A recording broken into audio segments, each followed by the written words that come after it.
This is gonna be fun because I'm already turned. Happy holidays, nerds. It's time to bust out your favorite alcoholic beverage because we're reminiscing. I'm your boy Mike Dangerous, and this is Talking Shots. So chief, it's the return of the blade and slice shade, getting paid into my silhouette fades.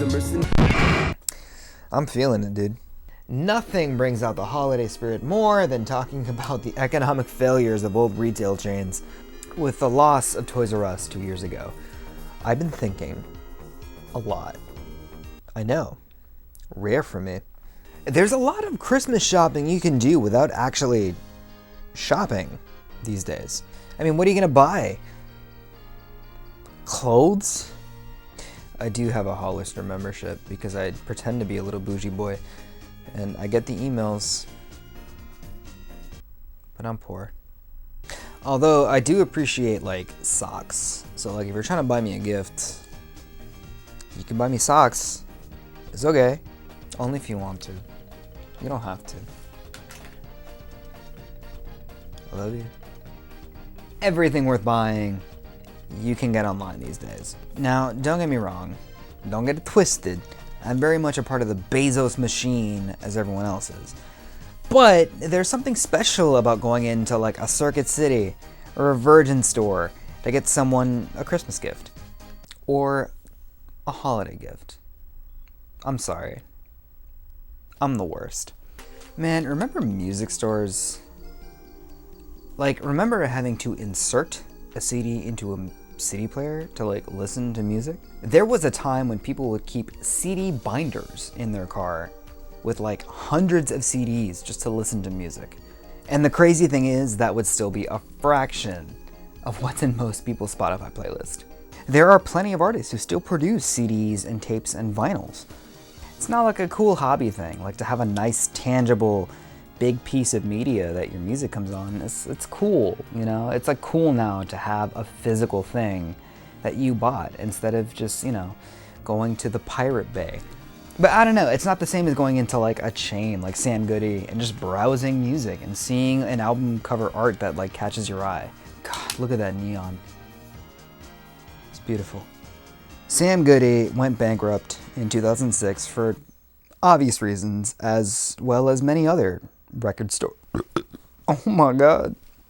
Sam Goody went bankrupt in 2006 for obvious reasons, as well as many other record stores. A big reason was basically because stores like Best Buy and Circuit City sold everything from appliances to like Best Buy's weird stint with music equipment. Yeah, I used to be in a band, and I used to frequent Best Buy to buy guitar picks and like guitar strings. I'm still not good, but like whatever, it's fine.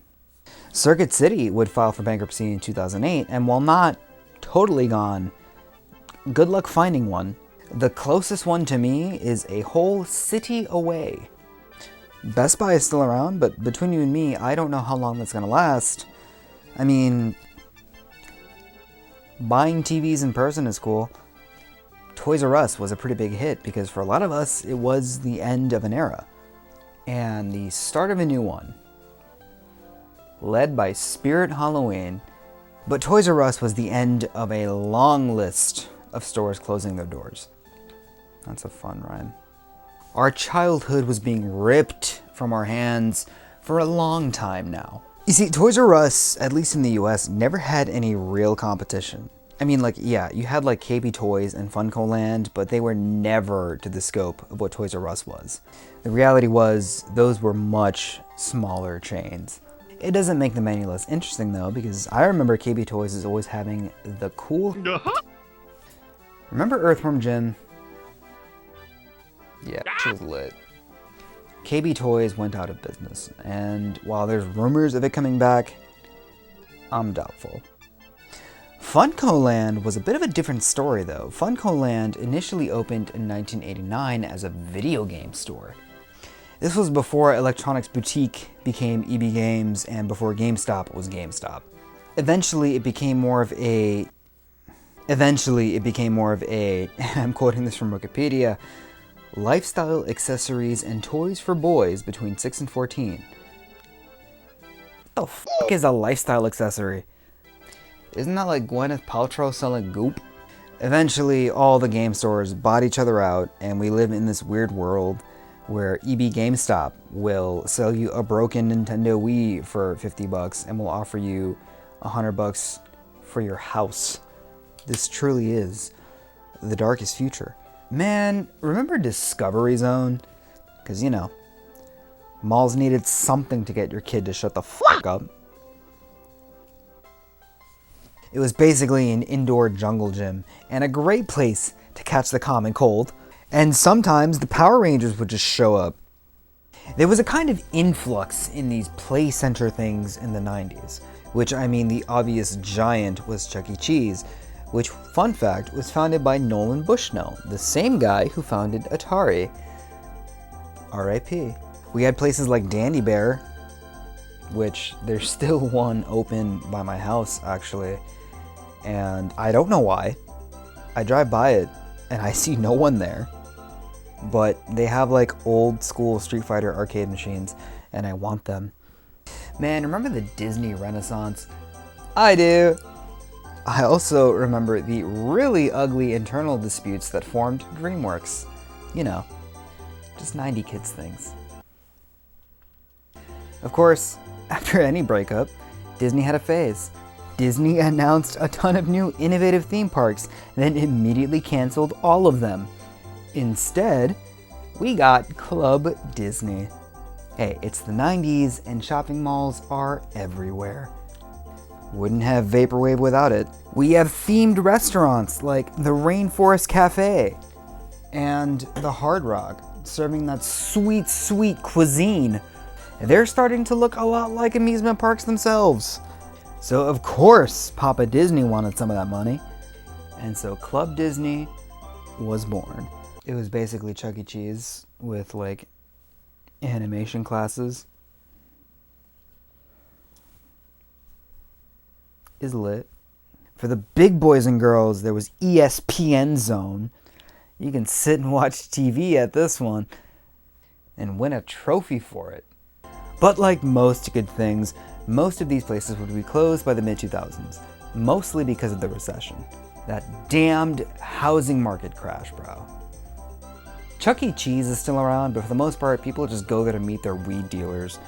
The future we live in now is definitely more streamlined. Online shopping has become integral to most of our lives to the point where the need for specialty shops has really waned. Weaned? I dropped out of school, so I don't know what the f I'm saying. Online shopping has become integral to most of our lives, to the point where specialty shops really aren't needed anymore. It sucks because it definitely felt like a different time. I remember getting all excited as a kid to go to the mall and go shopping. Today, I only go to the mall to buy clothes and to meet my weed dealer. Man, I remember going to Toys R Us and just looking at all the N64 games. It was like peak childhood. You know, I really wish somebody would have told me that it was only going to be downhill from here. But as an adult, I can order Christmas gifts from the comfort of my home and pour myself an adult beverage and get drunk on the internet.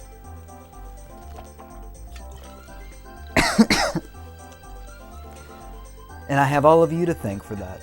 I can now just turn on my camera and complain about how everything sucks now. And it's all for you. You're probably all as depressed as I am. Merry Christmas, nerds!